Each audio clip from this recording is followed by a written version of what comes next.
प्रणाम है आपको दीदी। डिजिटल प्रणाम आपको।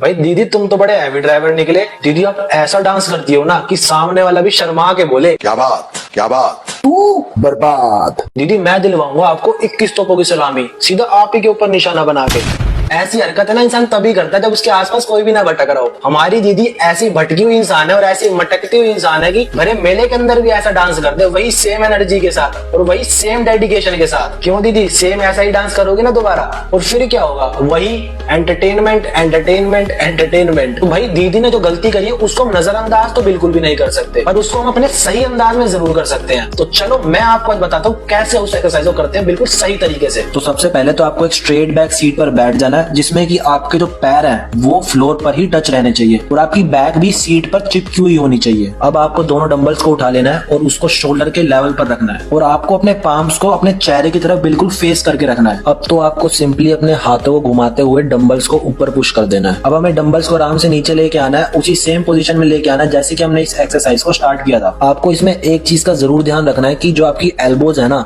उसको बिल्कुल भी लॉक नहीं करना है। अगर आपने अपनी एल्बोज को लॉक कर लिया तो बेकार में जो सारा वेट का टेंशन है वो आपका ट्राइसेप्स पे आने लग जाएगा। तो इसीलिए आपको एल्बोज को हमेशा बेंड रखना है। सेम इसी तरीके से आप 10 से 12 रैप इजीली लगा सकते हो, वो भी 3 से 4 सेट्स। हर एक सेट के बीच में 1 मिनट का रेस्ट आपके लिए बहुत है और फिर आप देखना आपके शोल्डर्स में कितना बढ़िया पंप आता है। अब बहुत से लोग ये भी सोचेंगे कि हमारे जिम में भीड़ इतनी होती है कि बेंच भी आसानी से नहीं मिल पाती। तो भाई कोई दिक्कत नहीं है, आप इस एक्सरसाइज को फ्लोर पर भी आराम से लगा सकते हो। देखो मैं कितनी आसानी से इस एक्सरसाइज को फ्लोर पर बैठ के लगा रहा हूँ और आप भी इस एक्सरसाइज को आराम से फ्लोर पे कर सकते हो और वही सेम टू सेम रूल्स और टेक्निक्स आपको इसमें अप्लाई कर देने हैं। और दूसरा अल्टरनेटिव आपके लिए ये है कि आप इस एक्सरसाइज को खड़े होकर भी लगा सकते हो, पर आप शुरुआत में ध्यान रखना कि वेट ज्यादा ना उठाएं, क्योंकि जब हम इस एक्सरसाइज को खड़े होकर करते हैं ना तो वेट को बैलेंस करना थोड़ा सा हार्ड होता है एज कम्पेयर टू जब हम सीट पे बैठ के करते हैं। अगर आप खड़े होकर इस एक्सरसाइज को करना चाहते हैं तो आप इसमें धीरे धीरे वेट को इंक्रीज करिए जब तक आप कंफर्टेबल नहीं हो जाते। पर फिर भी मैं आपको यही सजेस्ट करूंगा कि अगर आप इस एक्सरसाइज को पहली बार कर रहे हो तो इसको बैठ कर करिए, तो आपको ईजी होगा वेट को बैलेंस करने में और इस एक्सरसाइज को अच्छे से सीखने में। फिर आप कुछ टाइम बाद चाहे स्टैंडिंग पोजीशन वाली भी ट्राई कर सकते हो। अगर आपको नहीं पता तो मैं आपको बता दूं, इस एक्सरसाइज का नाम है आर्नोल्ड प्रेस। आप भी स्ट्रॉन्ग और टोन शोल्डर चाहते हैं तो ये एक्सरसाइज जरूर ट्राई करो।